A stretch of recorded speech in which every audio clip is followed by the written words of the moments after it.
Are mortgage rates going to come down? It doesn't matter. It doesn't matter if rates come down or not. Lots of people talking, banging from the rooftops. Rates are coming down. Like, why are we so overly focused on this? Like, if you simply just focus on finding the people or being in connection with the people that need to buy or sell, that's the most important thing. Last year, rates were, they adjusted it by 50 basis points in 25 and 25. And mortgage rates didn't come down substantially. There was a little bit of a decrease, but it wasn't at an order of magnitude that caused everybody to come flooding into the market. Whether rates come down or they don't come down, there's still people that need to buy and sell in any market. And to kind of prove this, like when Aaron got started in the business, he got started when there was more inventory than any other time in history. There was a lot more inventory. It was 2007, 2008. And the name of the game was just focusing on finding motivated sellers, people that it didn't matter what was going on in the market, that they were going to sell at market value regardless of what's going on. The game remains the same. So the question comes down to, okay, assuming they don't, which they could, or they may not, nobody knows, how do we find motivated sellers? That's it. In any marketplace, independent of interest rates. And it's not even how do we find motivated sellers. I think that's the easy part. It's how do we convert the motivated sellers to want to work with you? Yeah, versus the competition. So the point being, and I want everybody to get clear on this, like don't get lost in hype and the over saturation and focus on rates. Instead, be hyper focused and vigilant on spending your time in lead sources that have high densities of motivated qualified sellers, because in all marketplaces, we still have, yes, we went from 6.5 million to 4 million transactions, but there's still deals being done. And those people that want to buy need listings to buy, and that's where all the leverage is. And then stack time on top of the skill of what you just described, which is being able to convert those motivated seller leads, whether that be from my database, whether that be from a niche like probate that I can snipe down, or these cash offer leads. So that way you can do your unfair share of the business. So, and you're a testimony to that. And we have many other people in our organization that are testimonies to that, where they are having a record year. So I did a talk this week with Idelis in the organization locally. And I said, I opened it up by saying like, hey, we have 4 months left now in 2025. How's it going?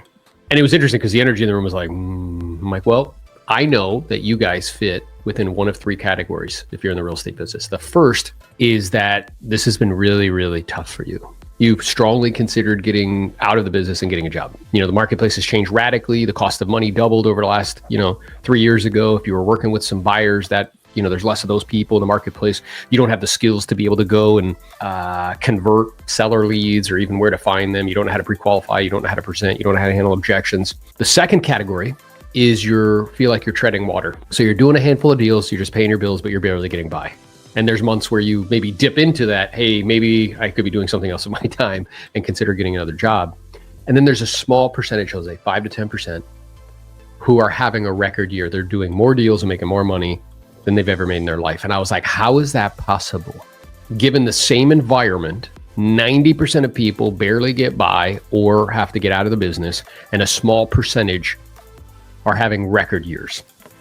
And what I told them is that business ultimately is just strategy and people. I think like we have this hustle culture in the United States, or just in general, where we think like hard work is the answer. Well, I just had a guy on on the podcast. His name's Cassidy. He's actually on this call right now. He partnered with us. He's a rock star. He's 24, dude. He'll do 60 deals this year, Jose. What was wild is at the beginning of his career, bro, 6,000 doors he knocked on in 1 year, 120,000 cold calls, and he wasn't getting outcomes. So hard work is entry into the game. But then he started watching YouTube to learn how to convert. He realized, I don't know how to sell. Like I have the hard work ethic. I'll pound on doors. I'll make the calls, but I'm not converting at a high level. So then he, really started to devour, everything on my channel. And then he went from 17 deals to 40 in 1 year. So it just shows that like independent of market conditions, my strategy needs to be superior. And this is why it's so important to align yourself with people that have demonstrated track records of good strategy and figuring things out as marketplace dynamics shift and change. if you do that, you'll be able to capitalize and really get your unfair share of the business. At the leadership retreat that we did, what we realized is like, hey, look, generating the deals is the easy part. Anybody can generate leads. Is like the easiest part of the equation. Anybody can generate a lead. A brand new agent can ask somebody, hey, are you interested in selling? And they could say yes.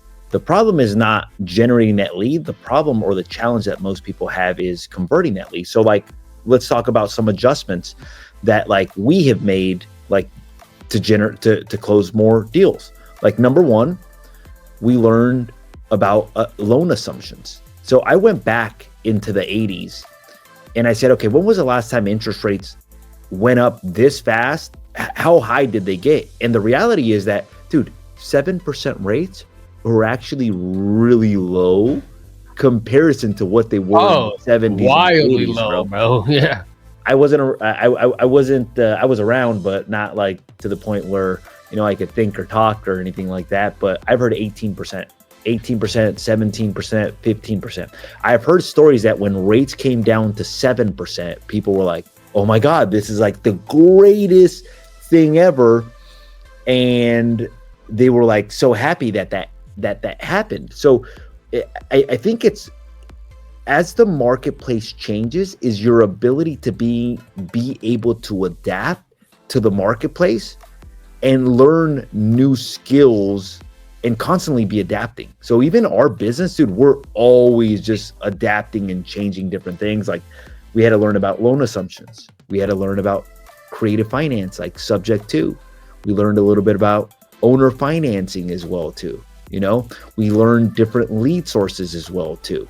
I think it's the ability to be able to adapt to what's going on and making changes. Basically. Yeah, and that's why it's so important, I think, to be in proximity with people that are dedicated to doing that, right? So I think strategy is this thing where you have to be constantly monitoring and paying attention to what's happening macro, micro in the market, but also just how the landscape is changing.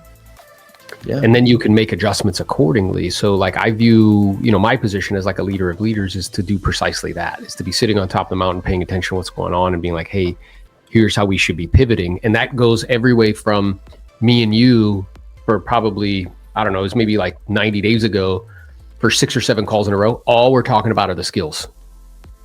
Hey, here's are the skills that you need to pivot, right? You need to start getting better at pre-qualifying. You need to start getting better at presenting price and framing that conversation, right? Prior to showing the comparables, to give them a lens with which to review the information, because we're at that place where like the marketplace has definitely shifted, but we don't have comps to support it just yet. All we have are actives that are sitting on the market that are prices that we're selling 4 or 5 months ago and they're not selling today. So how to frame that conversation. Then price reduction conversation. That's a skill that people need to utilize regularly and be very, very good at. Otherwise, they won't move inventory. They'll have a bottleneck. All their inventory will swell. They normally carry like 3 listings. Now they're carrying 10 and nothing's selling. And then everybody's getting mad at them, asking them to put the home in the Wall Street Journal and things of that nature. Then you got to get better at presenting because offers are coming in less than the asking price. Then you also have to get better at kind of negotiating in the sense that during the inspections, they're asking for things. And big things. And not you like, have like and big you have adjustments. to, it's funny because I was talking to Neil about it and he was like, yeah, I think a lot of agents mentally, because like all of this friction has been injected into the transaction that was not there for a long time. I remember I had a coach tell me one time, she was like, Aaron, you have a very high threshold. I said, what do you mean? She's like, everybody has a threshold with which to like how much they can kind of deal with. Yeah, take. And she was like, your threshold's really high. Because we would have like 20 listings at one time and like maybe 20 pendings or whatever. And that has to do with, I feel like emotionally being able to take all of these people not being excited or happy or constructively working through conflict, dealing with friction. And I think a lot of agents are feeling overwhelmed by that for a multitude of reasons. One is just kind of the time and slice that we live in today, where, we live in a world of comfort and convenience. I know everybody has different resources at their disposal, but it's still, comfort and convenience. And then 2 is they've never dealt with it in the real estate business before, when in fact, this is normal. Like what we were experiencing before was the anomaly, where everything flies off the shelf. I was having this conversation. She's like, yeah. At the talk I did with Adele, she's like, yeah. I'm like, anybody noticing home sitting on the market longer? She's like, yeah. Like it's taken months and months. And I chuckled to myself. I'm like, bro, that's normal that it takes months and months. It's not normal that like you put on the market and within days it's gone, right? So I think that there's a number of factors that people are having to deal with. So one is equipping people with the skills. Two is equipping people like spiritually, mentally, and emotionally to deal with all the friction, because there's a lot. And if you want to do high volume, your threshold needs to be really high.